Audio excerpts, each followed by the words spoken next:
Recently, I got this comment from someone watching one of my videos that, among other things we talked about, they mentioned how running 6 kilometers every day is difficult and how they had just started. And it got me thinking, are other people doing this? Now, you're here because you probably searched for this. Is running 5 kilometers a day good for you? And that's what I want to talk about today.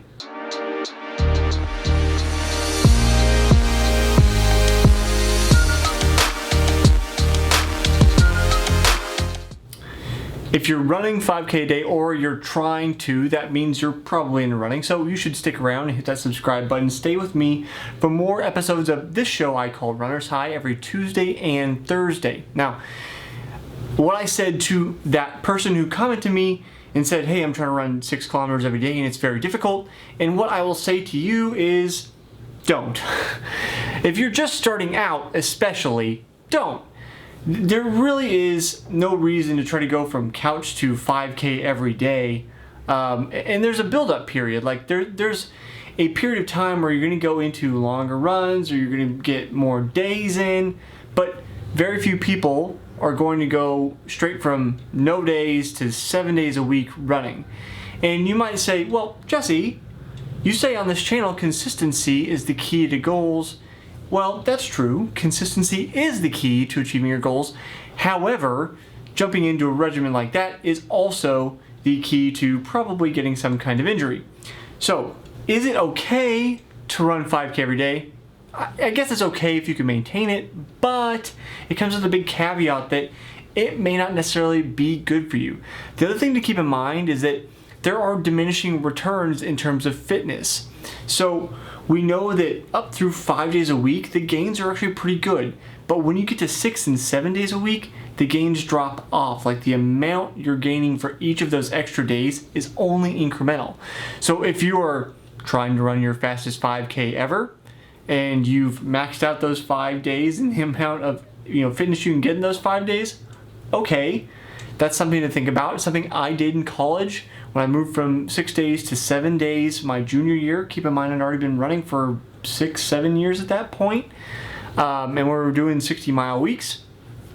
So there is a specific situation where you might try to run every single day, but you do need rest. Now, there is actually somebody who did this and has a lot of feedback. So let's talk about her article that she wrote. Now, this article was written for fitandwell.com by Lucy Gornell. Sorry if I'm pronouncing your last name wrong, Lucy.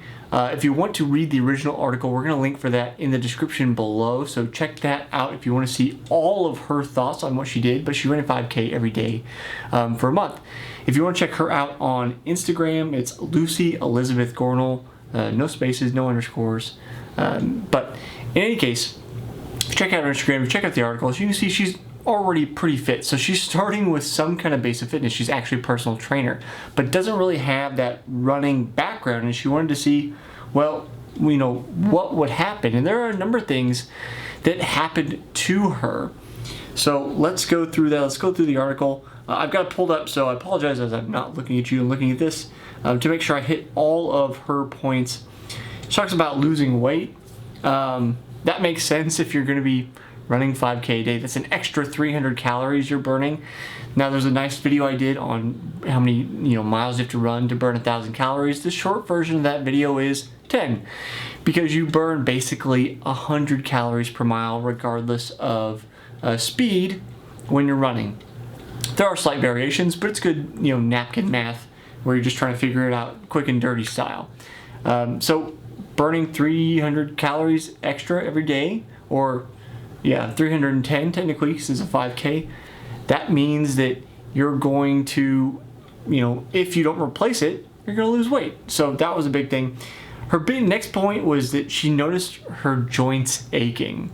And this is a big concern with anybody going from 0 to 7 days a week of running, even if you're only doing 5K a day, because it takes much, much longer for your joints and your tendons to adjust to the stress than it does your muscles. So you want to be careful about going too quickly into too many miles, because your joints simply can't handle the adjustment that quickly. Now, there are a lot of people that say running is bad for your joints in general, which simply isn't true if you're not overloading them.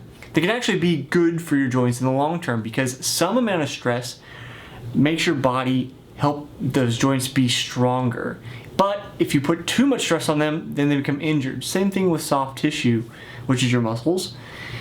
If you overwork them, they can become injured. But if you work them the correct amount or slightly under the highest amount you can tolerate, then you're going to adapt and become stronger. So yes, it can destroy your joints. It can make your joints achy, as in Lucy's case here, but that is not always going to be the case. So her next point, she got quicker and fitter. That makes sense, right? If she hasn't really spent time running, now she's spending time running, then she's gonna get faster. It's just like if I go to the gym and I start doing bench press, which I never do, I'm gonna start out pretty terribly. Like let's start out with a bar, maybe 60 pounds or something, and then work up from there towards body weight and beyond. But I don't spend any time doing it, so I don't have fitness for it. And when you spend time doing something specific, you get fitness for doing that specific thing. So that makes perfect sense. One thing I thought was interesting, she mentions her cravings decreased. She thought she would want more, sugary, carby kind of things. And I think that might be true if she was going out and running 10K or 15K or 20K a day. But one of the things I've tried to stress recently in some of the videos is that you really don't need to go out of your way to replace carbs for short runs. Your body has about 2 hours of glycogen to use. So if she's going out for a 5K, even if she's running 10-minute miles, she's only out for about a half hour. This is in the realm where you might not even need a sports drink to replace your electrolytes because you're not out that long. 30 to 60 minutes, that's when you start thinking about a sports drink.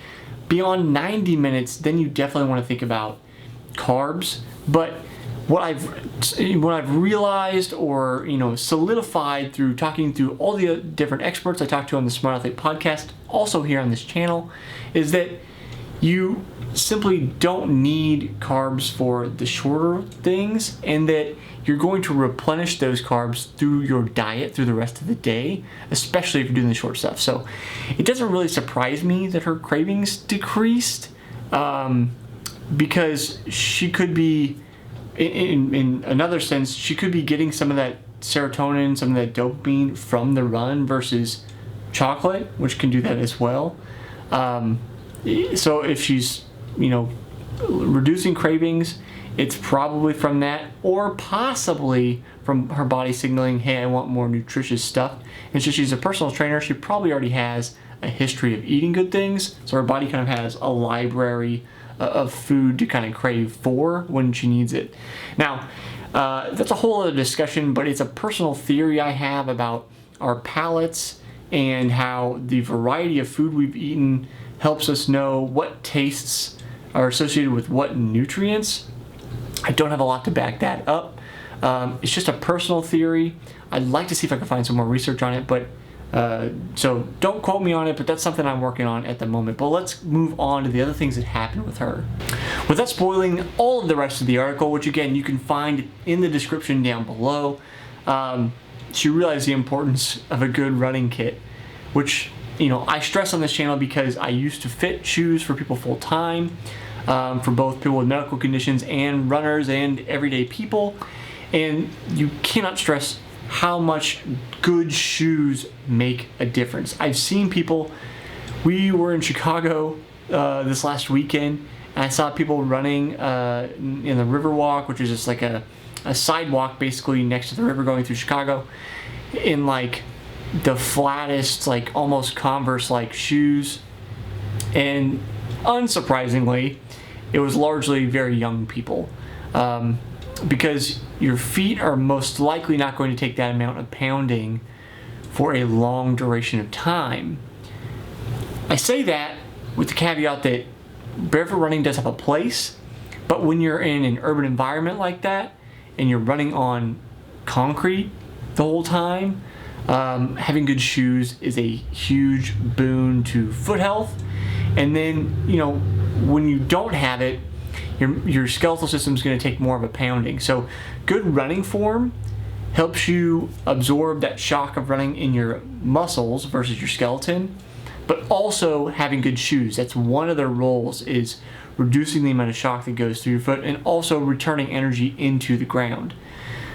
So getting good shoes is crucial, and not surprising that she experienced that, especially because she's putting herself in this condition of, I'm running every single day. So if we want to wrap this video up, is it okay or is it good to run a 5K every day?